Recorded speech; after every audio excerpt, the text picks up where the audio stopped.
నమస్తే. Welcome to Suman TV. నేను మీ సాయి. మనం గత కొద్ది రోజుల నుంచి కూడా మాట్లాడుకుంటూనే ఉన్నాం. కుక్కల దాడి కారణంగా అనేక మందికి కుక్క కాట్లవ్వడం ఒకటైతే, ప్రాణాలు కూడా కోల్పోతున్న సంఘటనలు మరికొన్ని.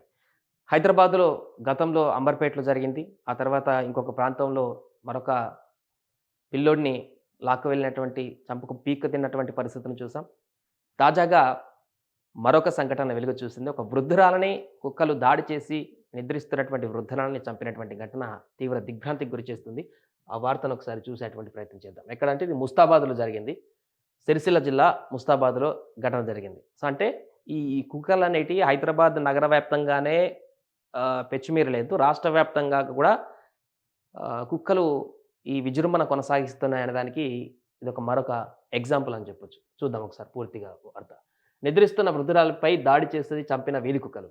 వీధి కుక్కల దాడులు రోజురోజుకి అధికమవుతున్నాయి. చిన్న పెద్ద అనే తేడా లేకుండా మనుషుల ప్రాణాలు తోడేస్తున్నాయి. తాజాగా రాత్రి వేళలో ఇంట్లో ఒంటరిగా నిద్రిస్తున్నటువంటి ఒక 80 ఏళ్ల వృద్ధురాలిపైన దాడి చేసిన వీధి కుక్కలు ఆమెను పీక్కు తిని ప్రాణాలు తీశాయి. రాజన్న సిరిసిల్ల జిల్లా ముస్తాబాద్ మండలం సేవాలాల్ తండాలో జరిగిన ఈ ఘటనలో పిట్ల రాజ్యలక్ష్మి ప్రాణాలు కోల్పోయింది. సేవాలాల్ తండాకు చెందిన రాజ్యలక్ష్మి, పోచయ్య దంపతులకు ముగ్గురు కుమారులు ఉన్నారు. పోచయ్య మరణించగా తల్లి రాజ్యలక్ష్మి కోసం కొడుకులు ఓ రేకుల షెడ్డును ఏర్పాటు చేశారు.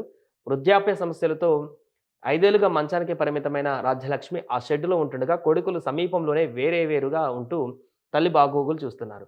ఎప్పట్లాగే బుధవారం సాయంత్రం తల్లికి భోజనం అందించిన కొడుకులు ఎవరి ఇంటికి వారు వెళ్లి నిద్రపోయారు.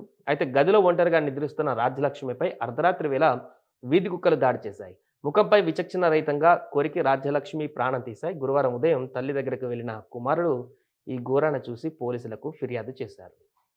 చూడండి, ఒంటరిగా షెడ్‌లో పడుకున్నటువంటి మహిళ, అంటే ఆమె పూర్తిగా వృద్ధురాలు.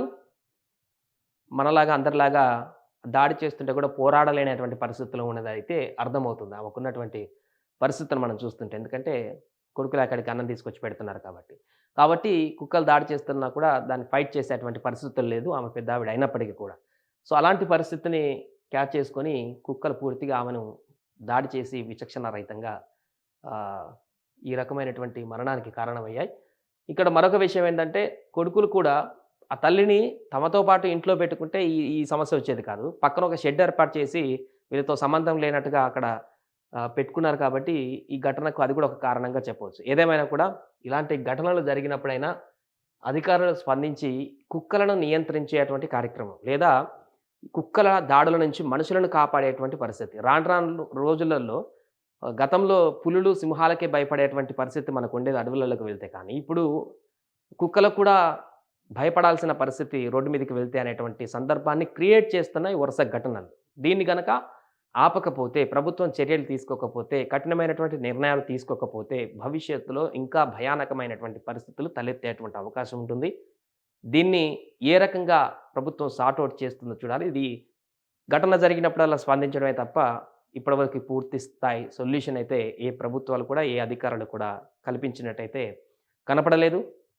ఇప్పుడు కూడా కల్పిస్తారనేటువంటి నమ్మకం అయితే కూడా లేదు. చూడాలి మరి ఏం జరుగుతుంది? ఏం చేస్తారు? ఇలాంటి ఘటనలు జరగకుండా ప్రభుత్వం అనేది చూద్దాం.